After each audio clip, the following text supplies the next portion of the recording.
안녕하세요. 설화 들려주는 호랑이 몽랑입니다. 혹시 춘천의 유명 관광지 중 하나인 청평사를 아시나요? 춘천시 북산면 청평리에 있는 절인데 그곳에 아주 유명한 설화가 하나 있습니다. 많은 절에는 그것의 기원, 유래와 관련 있는 설화가 하나씩 있는데요. 이를 사원 연기설화라고 합니다. 오늘은 춘천 청평사의 연기설화인 공주와 상사뱀 이야기를 들려드리겠습니다.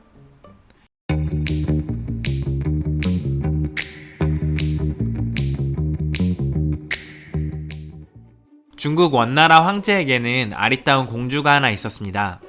궁중을 출입하는 모두가 반할 정도로 공주의 미모는 아주 수려했죠.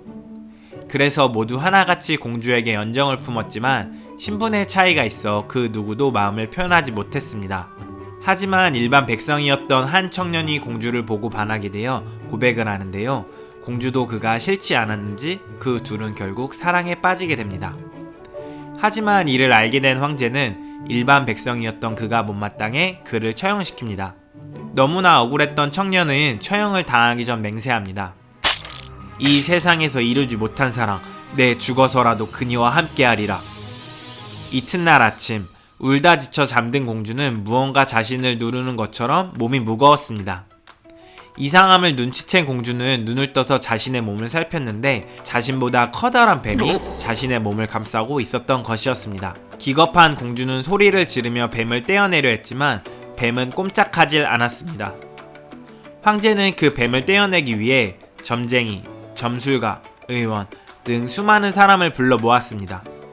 그들은 명약을 구해오거나 제를 올리는 등 갖은 방법을 써보았지만 그 누구도 뱀을 떼어낼 수 없었습니다.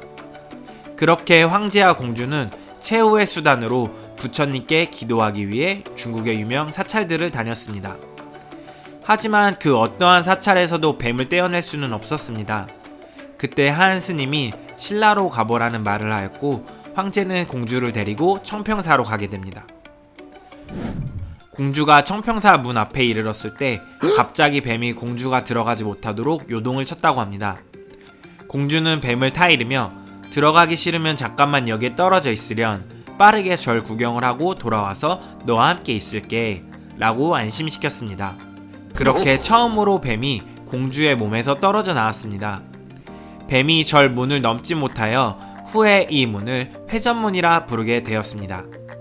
그렇게 처음으로 혼자가 된 공주는 구성포포를 맞으며 몸을 씻고 절 안으로 들어갔습니다. 법당과 절의 이곳저곳을 살피던 공주는 스님의 옷을 만들기 위해 아름다운 비단과 바늘이 널려져 있는 방을 발견했습니다. 공주는 문득 스님의 옷인 가사를 만들고 싶다는 충동으로 그 방에 들어가 바느질을 했습니다. 옷을 다 만든 후 뱀이 있는 곳으로 돌아갔는데 뱀은 벼락에 맞아 새까맣게 타 죽어 있었습니다. 공주는 시원하면서도 뱀이 불쌍했습니다. 그래서 공주는 뱀을 절 앞에 잘 묻어주고 다시 원나라로 돌아가게 됩니다.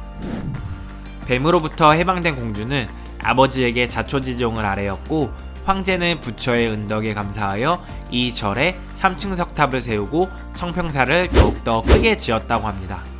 그래서 실제로 청평사에 가보면 회전문, 공주가 씻었던 공주탕, 3층 석탑은 공주탑, 공주가 바라보아 그림자가 생겼다는 연못, 영지가 있습니다. 이러한 설화적 배경을 알고 청평사를 찾아가 보면 공주의 흔적을 쫓는 재미도 있습니다. 청평사 설화는 여타 설화와는 다르게 역사적인 배경, 공주탑, 회전문, 공주탕 같은 증거물들이 실제 존재합니다. 그러므로 전승력이 강하고 변형 또한 많은 것을 알 수 있습니다. 지난 편에서 효자를 다룬 이야기들이 대부분 비슷한 구조를 갖고 있다고 말했는데요. 상사뱀 설화도 마찬가지입니다. 상사뱀 설화는 대부분 신분 차이가 있는 사랑을 배경으로 합니다. 공주와 백성처럼 그 신분을 뛰어넘지 못하고 사랑을 이루지 못하게 되죠.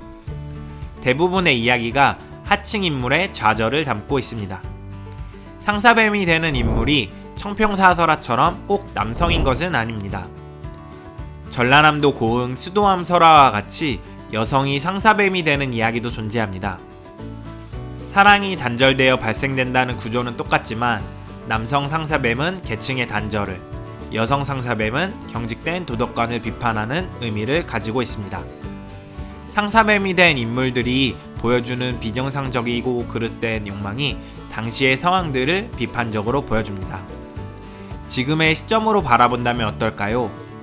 우리는 데이트 폭력과 스토킹에 대한 뉴스를 자주 접합니다. 우리 주변 곳곳에서 자신을 괴물로 만든 상사뱀들이 지금도 누군가를 괴롭히고 저주하고 있습니다. 설화는 우리와 맞닿아 있습니다.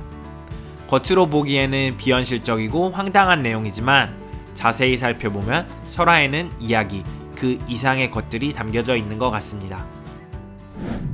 지금까지 이야기 들어주셔서 감사합니다. 다음에는 더 재미있는 이야기 가져오겠습니다. 그럼 구독과 좋아요 부탁드립니다.